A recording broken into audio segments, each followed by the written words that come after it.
Bonjour tout le monde, donc je voulais faire une clarification sur le pilates sportif et le pilates de qualité. Donc comment s'y retrouver? Eh ben, vous avez d'un côté le pilates sportif, donc en fait c'est une utilisation du mot pilates, mais c'est pas du pilates proprement dit, c'est du fitness. Et de l'autre côté, vous avez une formation longue poussée dans le détail qui intègre tous les fondements du pilates.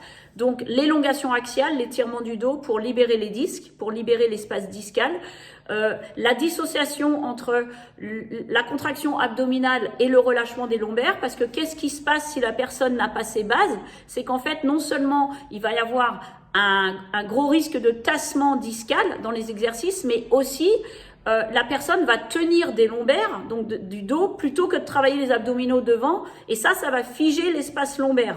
Donc au bout d'un moment, on va plus avoir de mobilité dans le sacro-iliaque, et ça va créer un tassement dans l'articulation du sacro-iliaque. Et là, ça va faire une inflammation, et il va falloir travailler après en décompression pour libérer tout ça, spécifiquement, avant de pouvoir renforcer.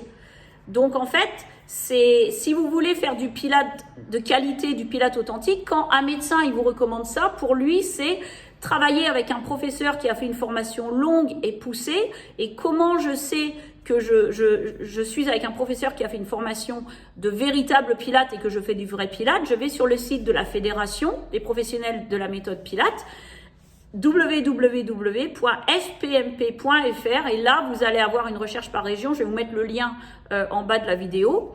Mais c'est comme vous voulez aller chez un médecin. Je vais chez un médecin, un généraliste. En France, c'est 10 ans d'études. Le médecin, il n'a pas fait 4 ans d'études. Il n'a pas fait 3 ans d'études. Il ne peut pas exercer. Par contre, en France, on trouve une utilisation, et dans le monde, pas seulement en France, mais dans le monde entier, du mot pilate, quand en fait, c'est de la tromperie sur la marchandise, parce que les personnes ne font pas du pilate. C'est en fait du fitness, proprement dit, c'est pas du pilate.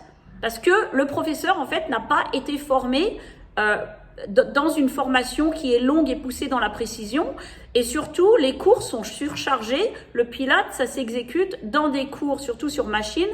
C'est très précis, et sinon, on augmente les risques de blessures et surtout les risques de micro-blessures sur le long terme.